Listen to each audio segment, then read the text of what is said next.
I'm Corinne McLaughlin, and I'd like to invite you to join.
I hear a little ringing down here, but I've got.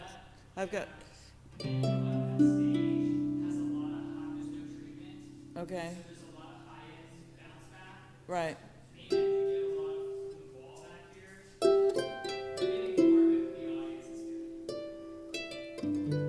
Okay. I've got super hearing too.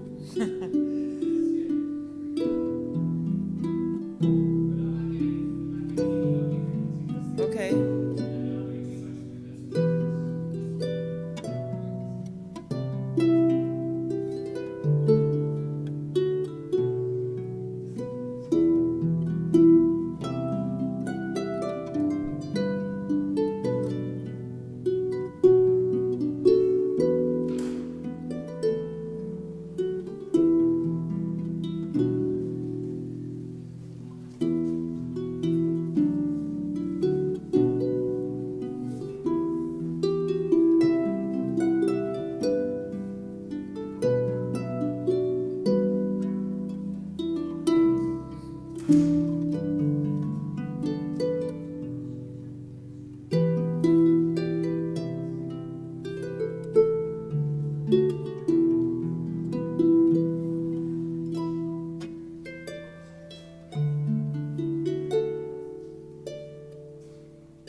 You'll let me know when you're going to start the rolling. When you're going to start recording for the live recording. Okay. Okay.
I'm Reverend Pat Palmer, and it feels like such an honor to be able to facilitate today for this celebration of life, for the life of our beloved Corinne McLaughlin. It's such a wonderful picture of her.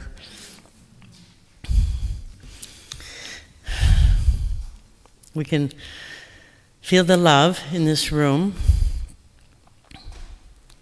and I'm sure that with each of us it's grounded in appreciation for Corinne. She touched all of our lives and thousands of others, as we'll hear about today. It can be so difficult to let those that we love leave us. We want to see them, and we want to laugh with them, and we want to be able to touch them. So even though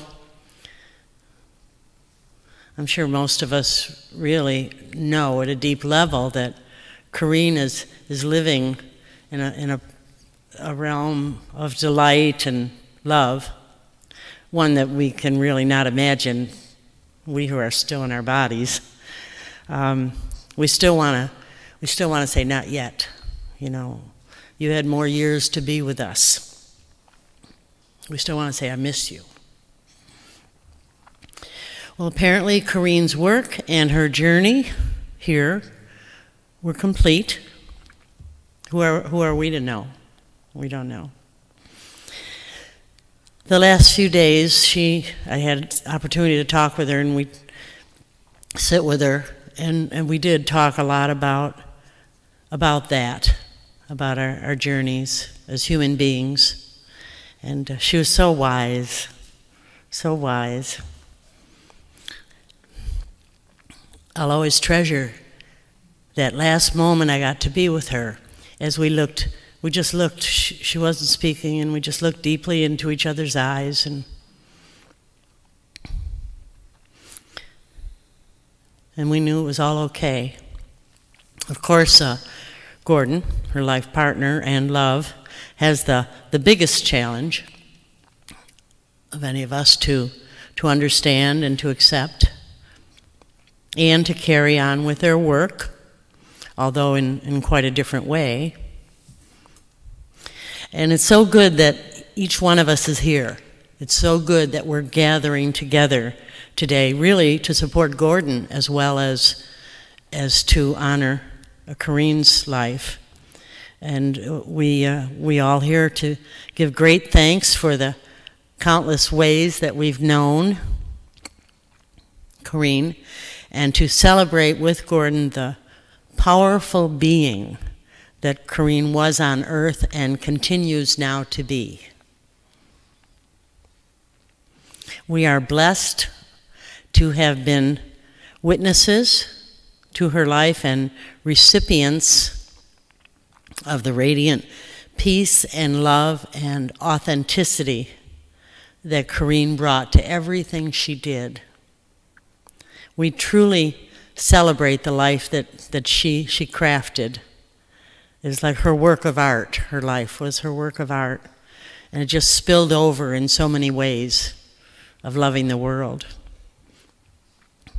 On the way driving here, I was just moved to say out loud, thank you, Corinne, for your strength and your honesty and your vulnerability, being so willing to be vulnerable, and your love, because I, like all of you, just felt so loved and accepted by her, just the way I am, accepted by her. So let's take a minute. I'll invite you to join me in this brief prayer.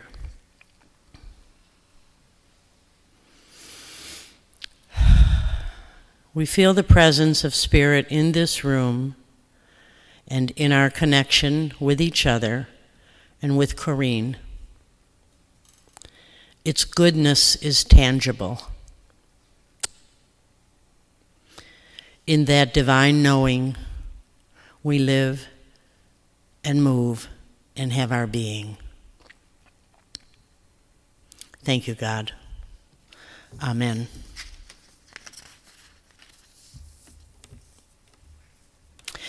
So this love of God that moved through our lives as Corinne McLaughlin in little and in huge ways blesses us now. That love blesses us now in this gathering.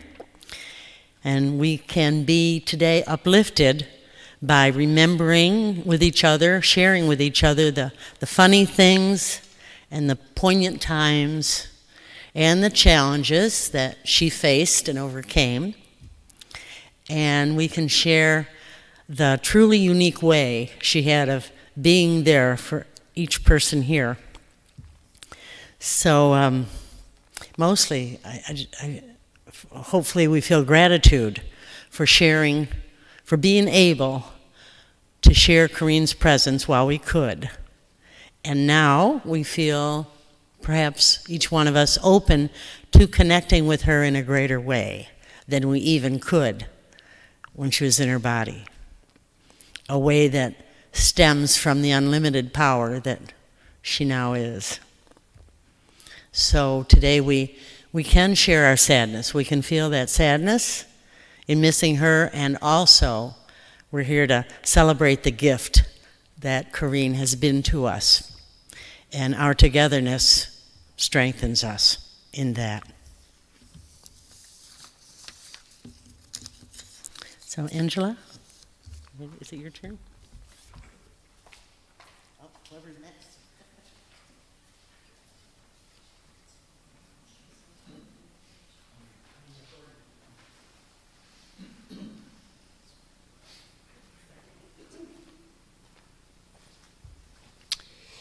Yes, thank you all for coming and being here with us today.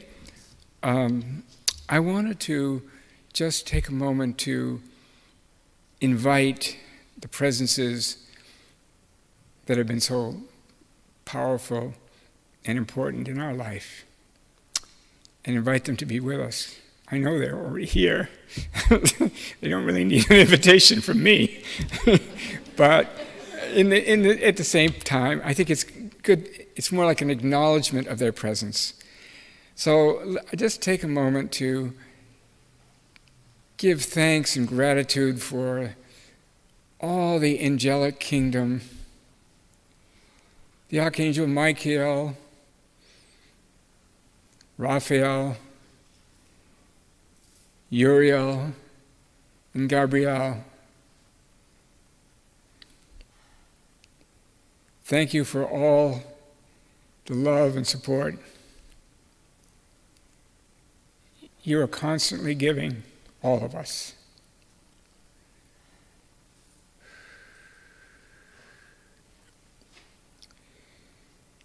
And I want to invite the presence of the Master Moria,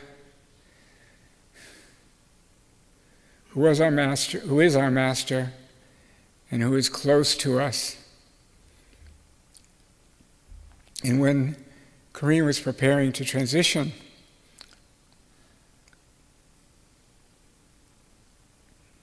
I asked him to be present for her.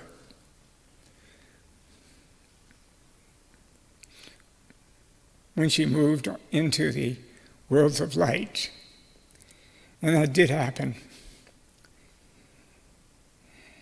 So thank you.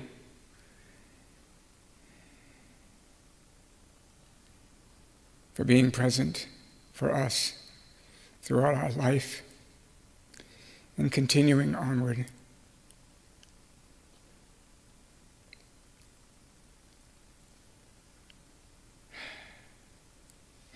And I thank all of you in our vast circle of friends and co-creative partners and fellow light workers who have been part of our life, given to us, and shared in our efforts and our work.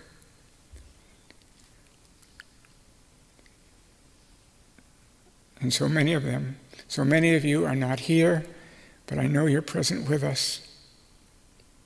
Thank you for giving your love and your attention and your commitment to what we share with all of you.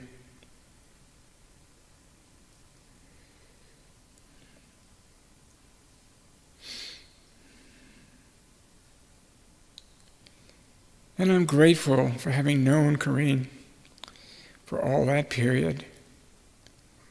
42 years. We grew up together.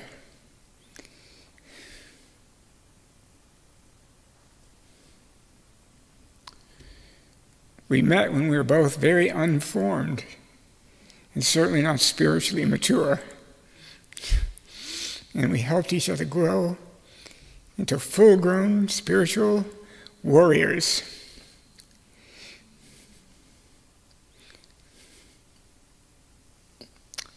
We both had a Neptune-Mars conjunction in our charts.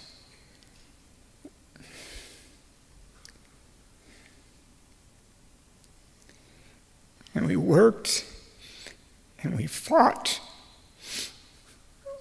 and we gave to the light, and to the creation of a better world for all humanity.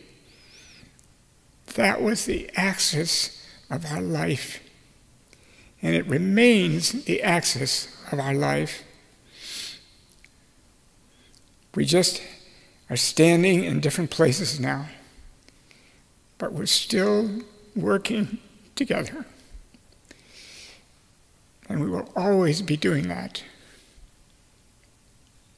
So thank you, Corinne. Thank you to the masters. Thank you to the angels. Thank you to all of our co-creative partners.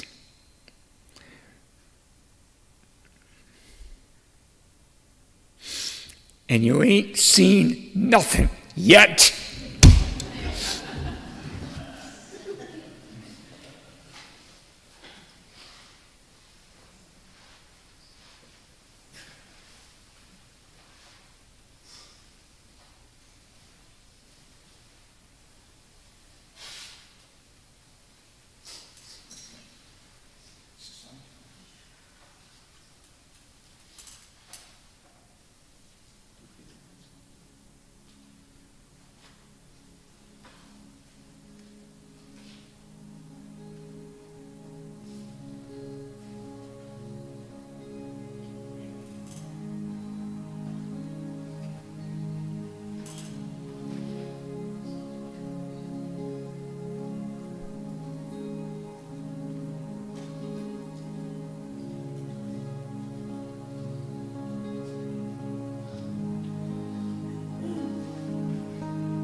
We are here today to honor and celebrate the inspirational life of Corinne McLaughlin, a dear friend and a blessing to all who knew her. Corinne was born in Los Angeles shortly after World War II ended. It was a time of hope in the world and a time to create a new way of life. Corinne spent her life creating ways to guide people. She had a commitment to helping each of us express our highest vision, our dreams, and deeper purpose in life. She was known for bringing depth and authenticity into her pioneering work of personal growth and social change, and for helping people see a bigger, multidimensional view of what's unfolding in the world. As a child, Corinne was apparently not at all interested in dolls. Her favorite toy was a metal Greyhound bus, which she thought symbolically represented her sole destiny of a lifelong interest in travel and group work, which she did extraordinarily well. She especially enjoyed spending time in quiet, beautiful places in nature, mountains, rivers, oceans, and deserts. She always chose to travel to the most beautiful places and honored her connection with nature and the sacredness of everyday life. When Corinne was in pristine places filled with angels and nature spirits, she would expand into and become like a nature being, overflowing with love and radiance. In the late 1960s, Corinne graduated from college and was an activist in Berkeley, California. At that time, she had a lot of questions about what was going on in the world and why. She studied philosophy and read extensively about religions and esoteric traditions of the world. She said she discovered what is often called the golden thread that lies behind and connects all the great teachings and the religions. She said these mystical teachings and traditions answered a lot of her questions.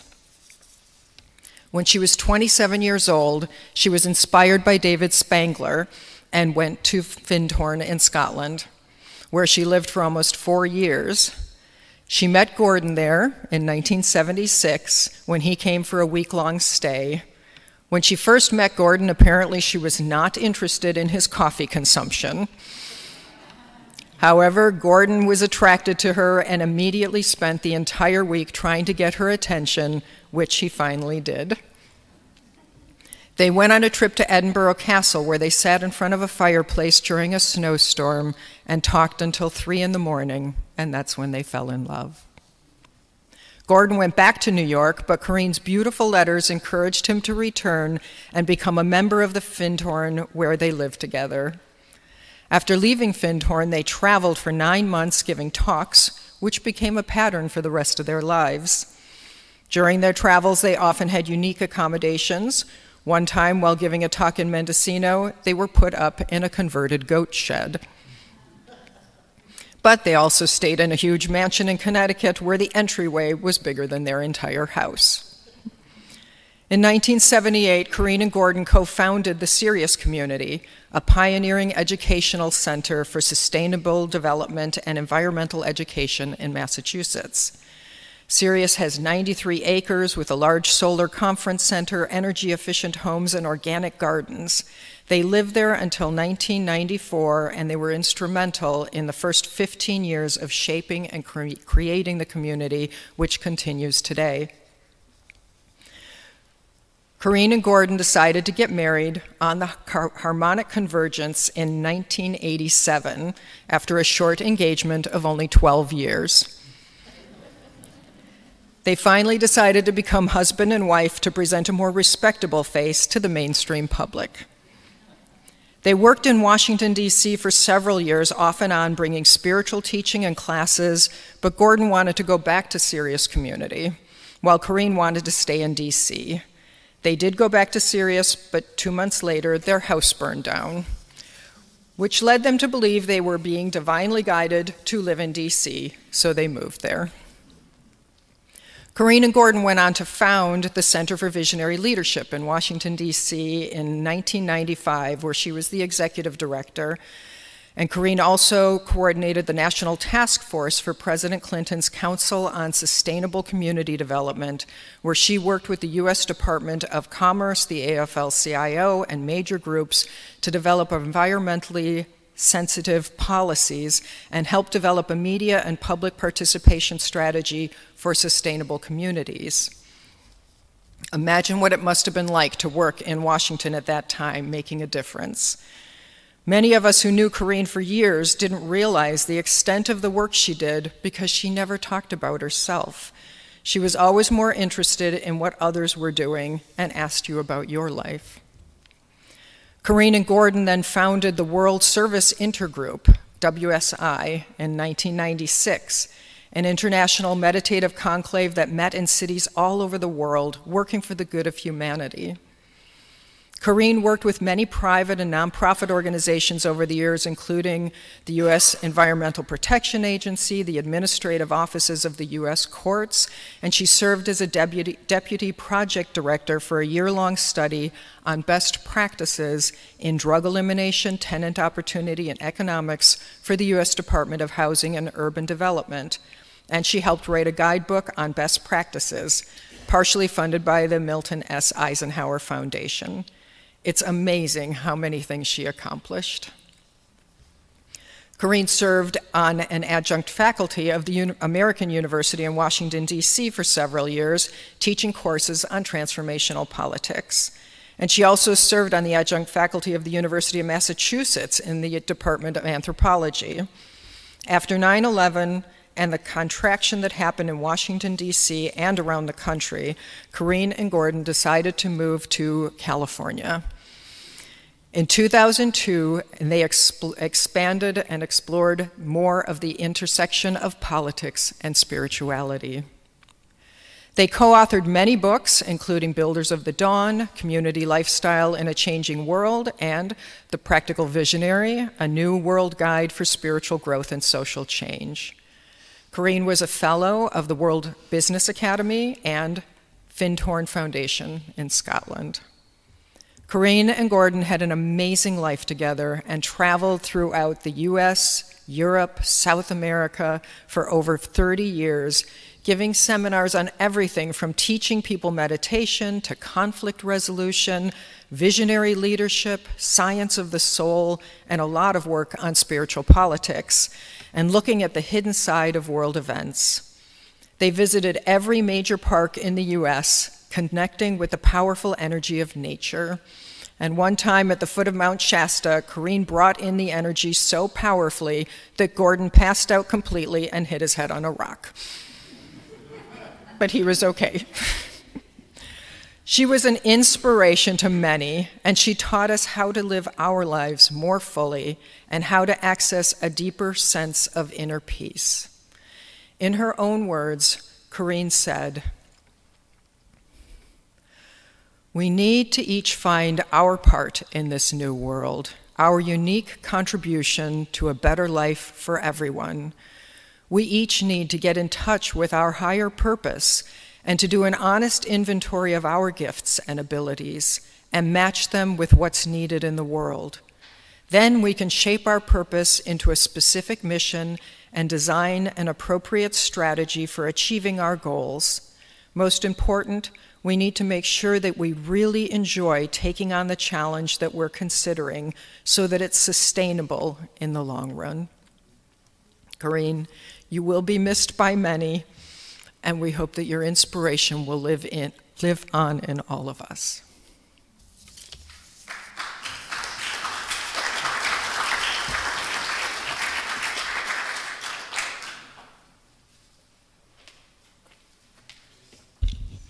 Thank you so much, Angela, for putting all that together. Whoa, seems like Corinne lived several lifetimes in one. So much. She touched so many people, so much. Thank you. Gordon had picked out a reading from The Practical Visionary that he felt really exemplified her philosophy of evolving as she is doing now. So I'll read that from the Practical Visionary. Evolution is moving in a clear direction, and there is a brighter, more enlightened future ahead for all of us. The purpose of our evolutionary journey is to learn how to love and how to be conscious co-creators with God, experiencing how everything in the universe is connected and part of a larger whole, the one life. As we expand our consciousness, we realize ever greater dimensions of ourselves. We are part of one cosmic family, and all life, mineral, plant, animal, and human kingdoms is sacred. The goal of the entire evolutionary process is to protect, nurture, and finally reveal the hidden spiritual reality within all life.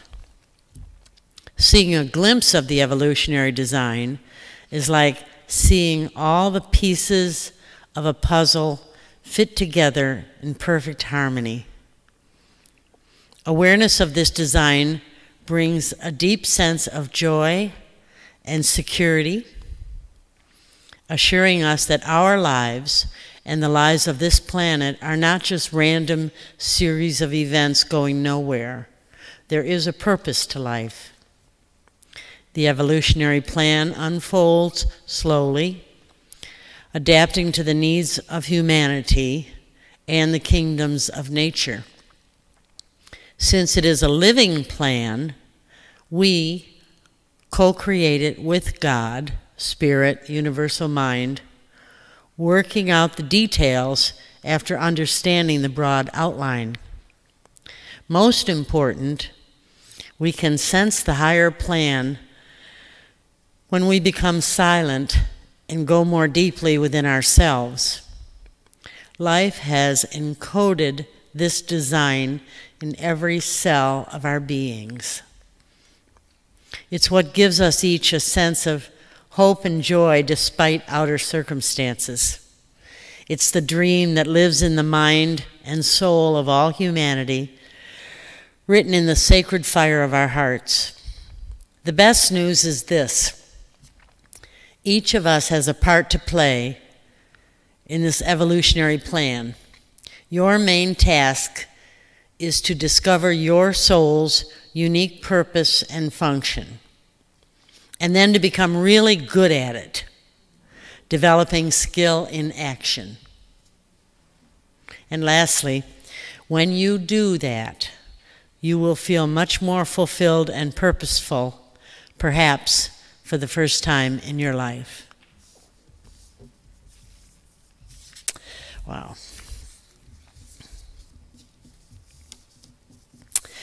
And now we're here from the person, Ginger Young, who put together that beautiful slideshow. I was so glad that you included the notes from so many people that sent them on hearing about Corinne's transition.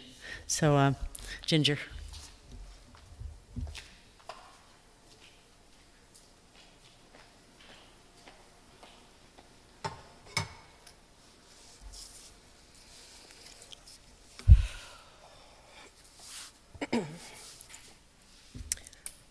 Hello.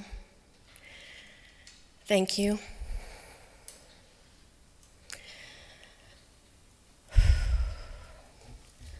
Although not having Corinne here in the physical world is a deep wound for both myself and Gordon and many others, today's gathering is a welcome respite from the heartache I feel.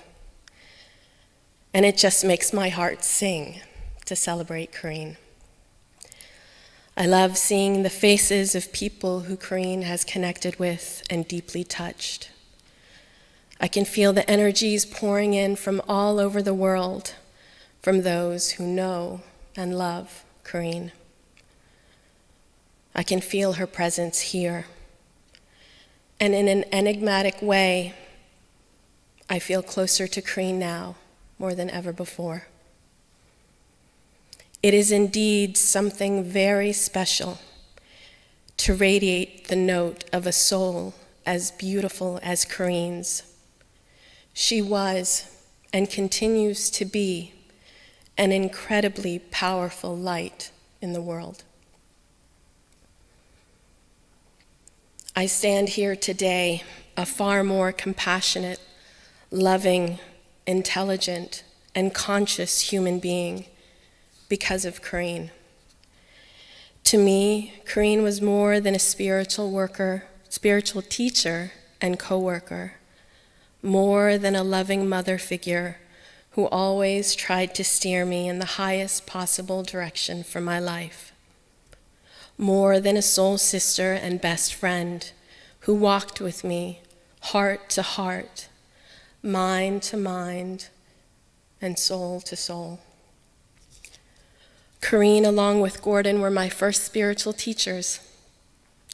My first class was called Science of the Soul, which Angela mentioned, at a nonprofit down the street from the National Cathedral in Washington, D.C., called the Center for Visionary Leadership, which Gordon and Corinne had founded the year prior. I inhaled everything I learned, not only from that class I took, but more so from the work that was being done there, bringing spirit not only into the privacy of one's innermost feelings and thoughts, but also by creating community around like-minded individuals who wanted to dialogue and learn about how to bring the spiritual into the political, into business, the environment, science, psychology, education, into all fields of human endeavor, to bring spirit into matter. This is what I learned. And Corinne was the best teacher. In those early years, Corinne taught me how to invoke my soul and align my purpose with my work in the world, to peer deeply into what is going on in the world and look beyond the form to the deeper inner causes of all that is happening in the outer. She helped me have new eyes, new ears, a new heart. A heart that was far more open and forgiving to myself and to humanity. A heart that could vision a better world and do all that I could to make that vision a reality. And so, instead of pursuing a career in medicine, I found that through all the aligning and invoking and meditating and learning with Corinne and Gordon, my soul was magnetizing me somewhere else. And so, in perfect timing, my chosen spiritual path, life purpose, and service was to work with Corinne and Gordon. That was some 22 years ago. And here we are, still today, working, learning, and serving together.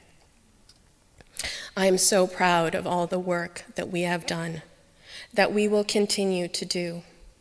I am so, so proud. In a poetic way, I can see how my soul magnetized me away from the path that I was on to a path that was far richer, more purposeful, more joyful for me in this life. I believe the magnet that pulled my soul was Corinne and Gordon, and the soul work that we would do together, not only with groups and individuals, but also with each other. Our lives are meant for learning and growth, all of our lives. Corinne never stopped learning how to expand into the fullest expression of the divine within her. Corinne never stopped teaching. She dedicated her life to it. For a light worker like Corinne, who spent all her energy, time, and attention to finding and sharing better and more practical ways to live as a soul, She also knew the importance of personal, inner work and self-reflection. She always talked about the importance of being present in your body, loving and appreciating all parts, fully loving oneself. You have seen and heard what a magnificent and inspirational author, leader, and woman Corinne is, but this did not exempt her from doing her own inner work. Corinne's service at the end of her life was to work on herself, work on all the parts of her that she wanted to heal, to transform. I think that these lessons Corinne learned are essential teachings that we can all relate to and affirm within ourselves. And so, I want to share some of Corinne's own writings and affirmations, many of which she shared with me after our weekly meditations. It gives you a glimpse into what the past year, and especially the last several months, were like for Corinne. She too was learning, and life was her teacher. Time was her teacher. Forgiveness, fear, control, love were her teachers. And so I imagine, what if those lessons Corinne learned could also be our teachers? Corinne taught me something unexpected, something not written down in a book, something fully experienced in real time, in real life. Nothing to be pondered, nothing to research or contemplate. It was the experience fully lived in all its transparency. And in the end, Corinne taught me about freedom. Beyond all the many years of reading and studying and meditating, it was her own application of all that she taught that I will cherish the most. Here are some of Corinne's affirmations. I honor and redeem my feminine side. I release control and trust God and my soul to guide me. I close the door to the past. I forgive myself and others. I dedicate the merit of my good work. I can only control what I'm doing in the moment. I forgive myself. I treat people with compassion because I see their suffering. I am grateful for all the many blessings of my life. I am making very good, positive, and wise decisions guided by my soul. I ask the Christ to bless my transformational process. I am a good spiritual person. I am learning and growing. I am using my will, clear intention, and compassion in each moment. I am staying awake. And so, in closing, I want to share a poem that Corinne loved and perfectly echoes the deep teaching in her last affirmation. The breeze at dawn has secrets to tell you. Don't go back to sleep. You must ask for what you really want. Don't go back to sleep. People are going back and forth across the doorsill where two worlds touch. The door is round and open. Don't go back to sleep.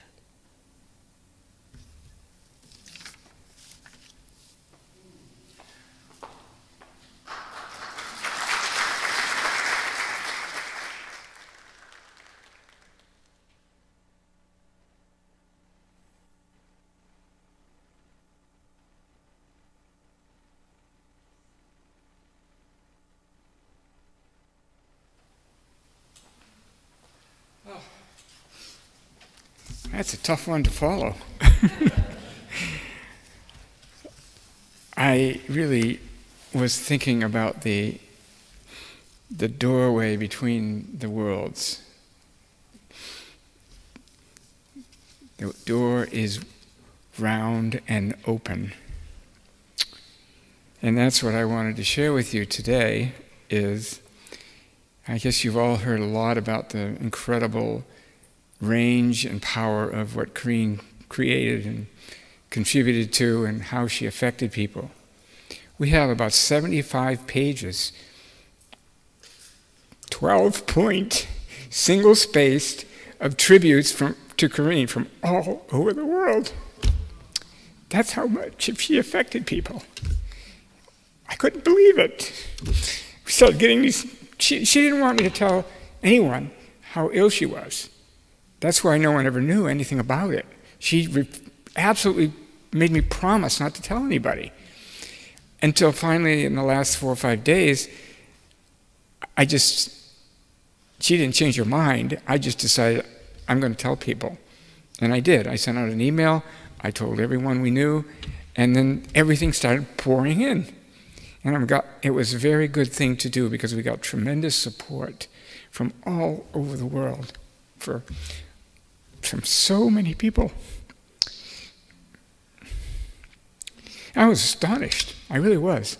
I mean, I knew she was beautiful. I knew she was incredible.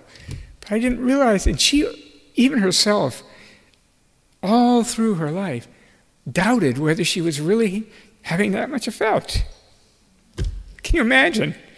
After doing all the things she did, she still felt that way, somewhat. It was there. So, when all that started happening, I started reading some of them to her while she could still understand what I was saying. That was really good. And I said, do you now really realize the effect you had? And she said, well, all the people who didn't like what I did, they didn't say anything. That was so typical, you know? It was like, so, one of the things that happened in the latter part of her passing was we had an agreement, and I had the same agreement with my brother, that when she passed over we would communicate, that we would continue to have our conversation. We had a lifelong conversation, covered a lot of topics. And I also got help from the master we worked with that said, no matter what level, because what normally happens when people pass over, they're very present for a period of time. And they'll be, and this was true for Corinne, they're like right around you. Many people have reported this about Corinne, and yet they're very there. And then gradually, over time, they become more distant. They move further and further away because they're moving on to other levels, they're going into other work, and that is a natural process. And I knew that, and so I said to the master, I said, I would like us to be able to communicate ongoing. And he said, no matter what level she goes to,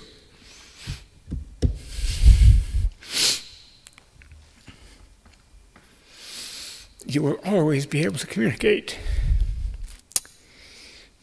And that is still going on. And I want to share with you what she's saying. Because she is communicating with me all the time. I know for some of you this might be a bit of a stretch, but there are many, many people who report that they are able to communicate with loved ones who have passed over. And that's still the case. So she told me when she went over, she said shortly after, it's so expansive. It's so bright. You know, it was like, really? And she was just wondering at what she was experiencing. It was so beautiful. And we had many conversations about how much we love each other and how much we would always be, you know, there for each other.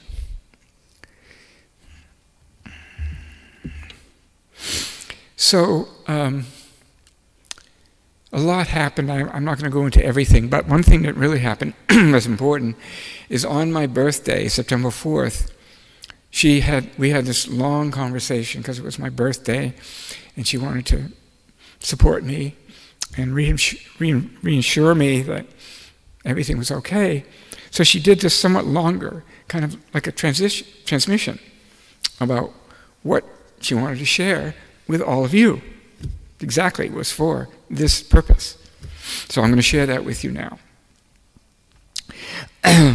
So she said, she began with, many of our friends and associates know that life and consciousness continues onward when we leave our bodies.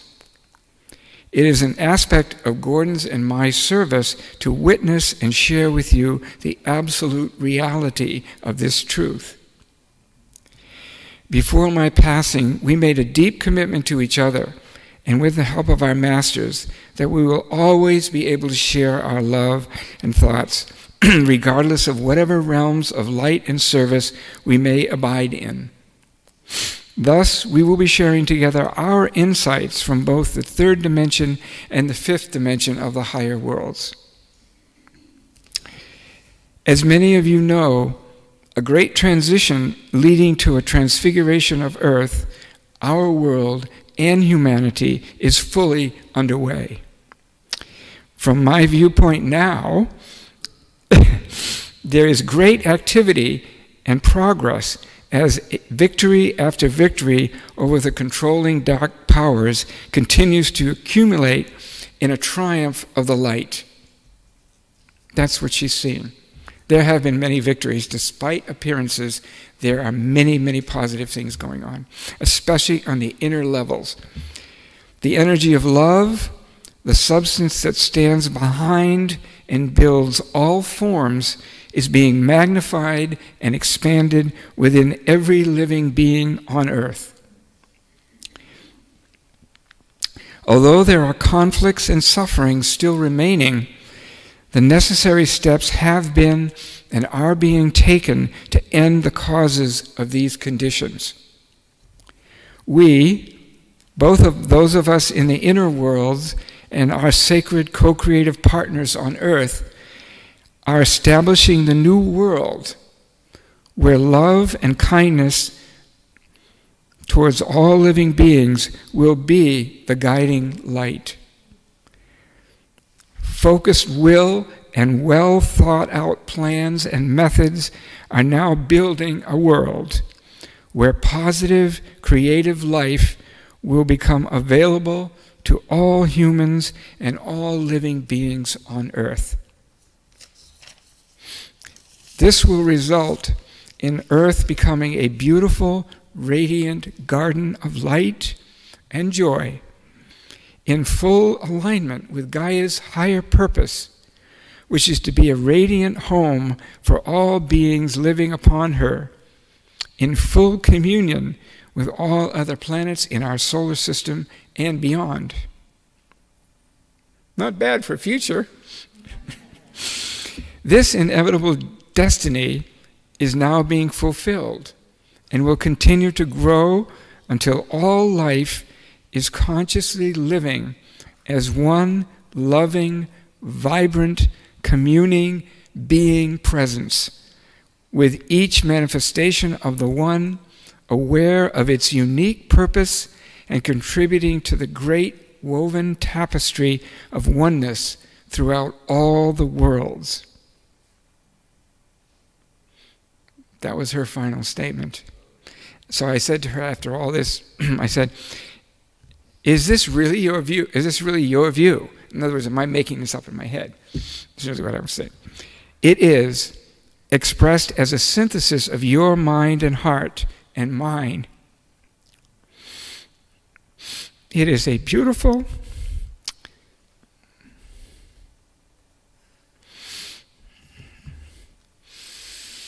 and worthy statement of our love and joy in the conscious oneness of our souls and spirit. That's what she gave me for my birthday.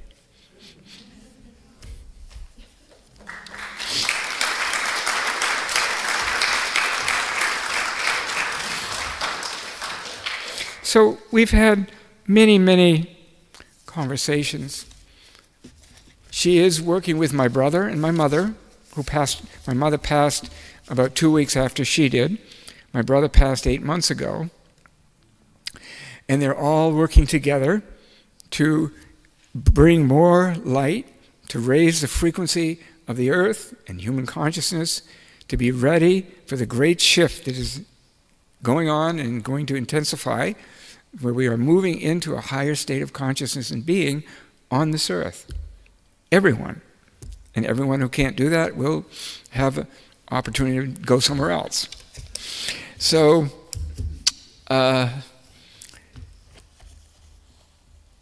it's not the same when you lose the person in 3D, as you all know. It's not the same. But it's different. And in some ways it's better. And in some ways it's not better. But by focusing on, well, I'll tell you another little interesting thing. I made a comment to her one time, not just very recently. I said, well, this presentation that we're doing today, right now, here, will be the last time we together do a presentation for the public. Because I was going to read her comment and make my own comments. She said, no, that's not true. She said, I will be with you always in every presentation you do. I will be there, and I will give you energy and love for that presentation. That's the nature of reality. That's real. That is what life is. The veil is a doorway you can go back and forth through when your consciousness is at a certain level, and it does not have to cut off communion or communication or love at all. It's not real. The idea that that person is gone. They are there, and they are living, and they are doing their work on their level, and we do our work here, and we work together whenever it is right to do so. So that's part of what now Corinne and my purpose is to show you that and show you how real it actually is. And there is no death as we know it. We do not die and disappear and no longer exist. We are always conscious, present beings. Always. That's the greatest teaching of all. Thank you.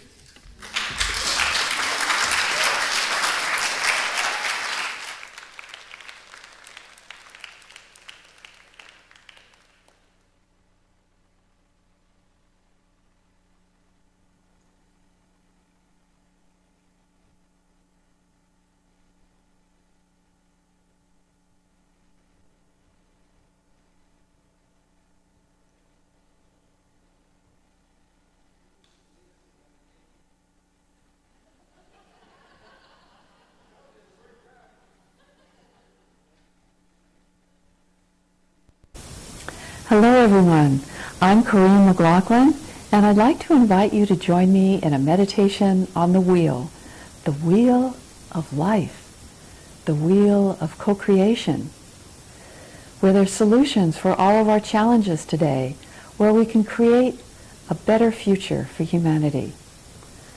So if you'd like to join me in this, just begin by closing your eyes, getting centered, taking a few deep breaths to breathe in peace and stillness, and just let go of everything.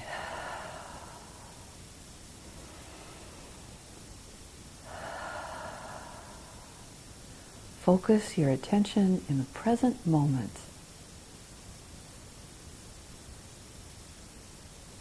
And as you align with your highest self, affirm your intention to create a blessing for all of the fields of human endeavor, all 12 sectors on the wheel.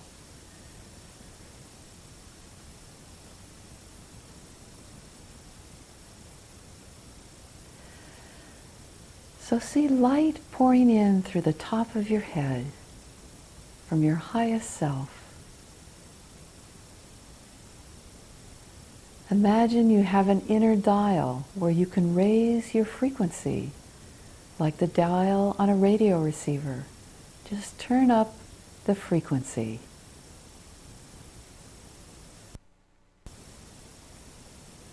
Until you become lighter and freer.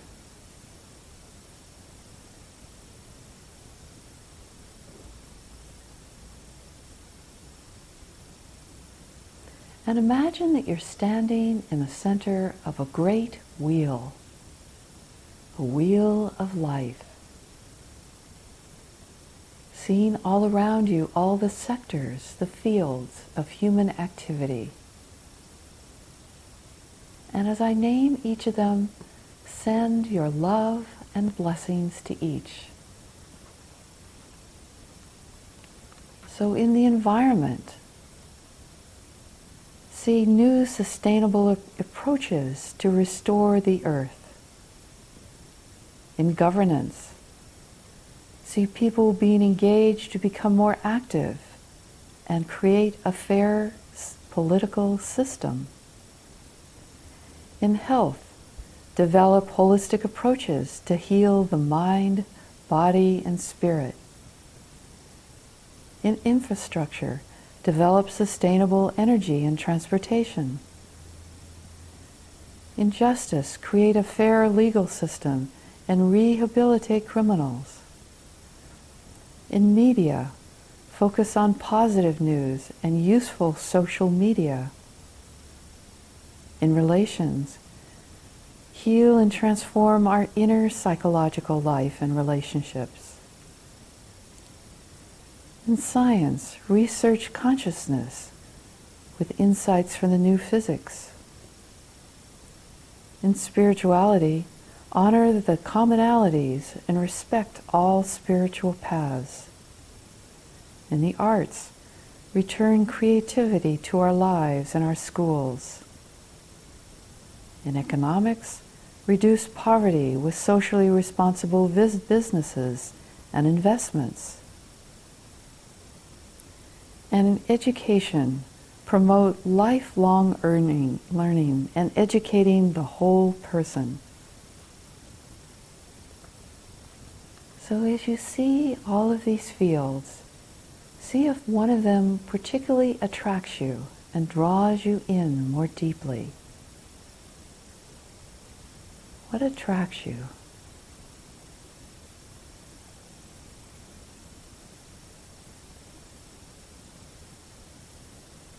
And see your contribution in this field becoming energized and deepened.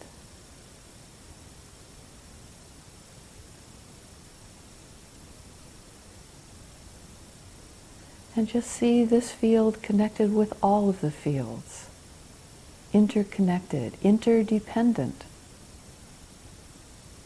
Bless all of them. See them filled with love and light. All fields of human activity on this great wheel of life.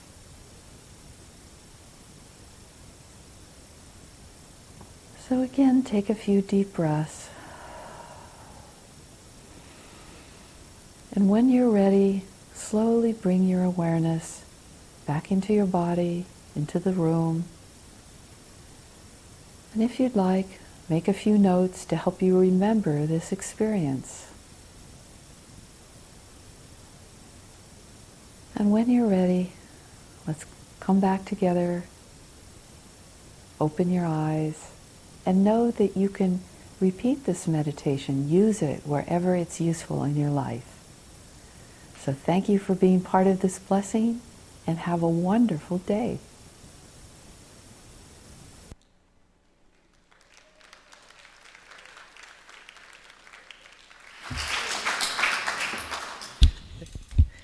Who knew that Corinne was going to give us such a gift today? Wow. Well, I'm going to do a closing blessing for us, and afterward make a couple of announcements. So, Let's be very aware of our bodies, just seated in our chair. And take a deep breath. Feel the openness to this moment. Feel the divine right action of this moment.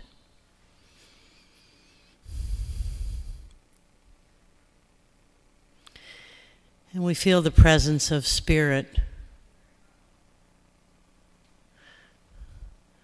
eternal, dimensionless, all-powerful, all-knowing, being as the ground of everything. We feel that. We touch that. We allow ourselves to be touched by it. As we hold the vision of Corinne McLaughlin in our minds, in our inner minds, having just heard her voice and shared laughter and love. We give such thanks for being touched by Corinne in our own lives. And we know that that love which we benefited from moves out from us in whatever way is right for each of us. It moves out from us and continues Corinne's work in the world. Through our strength, through our clarity, through our willingness and humility and power and love. So we take that gift we've received from her presence and we magnify it personally and globally.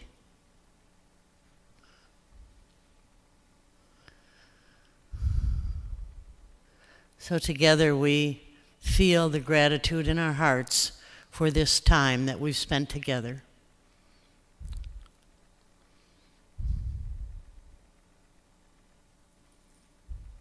It's all good. It's all perfect. We are so blessed.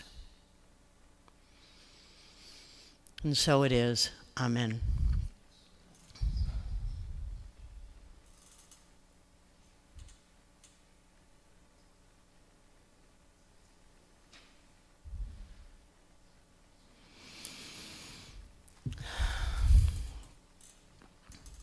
So, our time together is not over. As many of you may know, Corinne loved the sacred dances. And Elizabeth Weiss is here with us today to lead us in that. Of course, we're having a reception in Unity Hall. Wonderful food catered by Whole Foods and by things that many of us brought. And at that reception, a couple of things we're going to be doing. We all need to gather in there. We're going to be singing a song that was so dear to Corinne that she loved before meals. And I think, is it your niece that's going to lead us in that, Gordon? Yes, good. So, and we'll all be able to participate with it. That'll be fun and special. And the other thing we're going to be doing, of course, we'll all be talking with each other while we're eating. But we're also going to, we have a microphone in there, and Gordon and everyone would like to have us share, whoever would like to. Share at the microphone memories or things that we're holding in our hearts from Corinne. And so that'll be very special too. So we have till 5 o'clock together. So as we leave here in a minute, we've been asked not to go into the reception right away, but rather to gather in the courtyard with Elizabeth, who has prepared a space. The first thing she's going to do is have us practice. It's very easy and very special and just very loving, the sacred dances. That's why Corinne loved them. And so she's going to, it's only about 3 minutes long, but she's going to have us practice a couple times first. Because then I think, John, you're going to be filming it, right? But first, before the filming, we're going to just practice it together in a circle. So I can't think, is there anything else in the way of announcements? I think that's it. Okay. So Thank you so much, everyone, for being here and for sharing ourselves with each other. It's a very special time. So let's kind of meander out to the courtyard and to the far side where Elizabeth will corral us. And I hope everybody will participate. If you're really opposed, just stand and watch. But hopefully a lot of us will do the dance. Thank you.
Reception, right?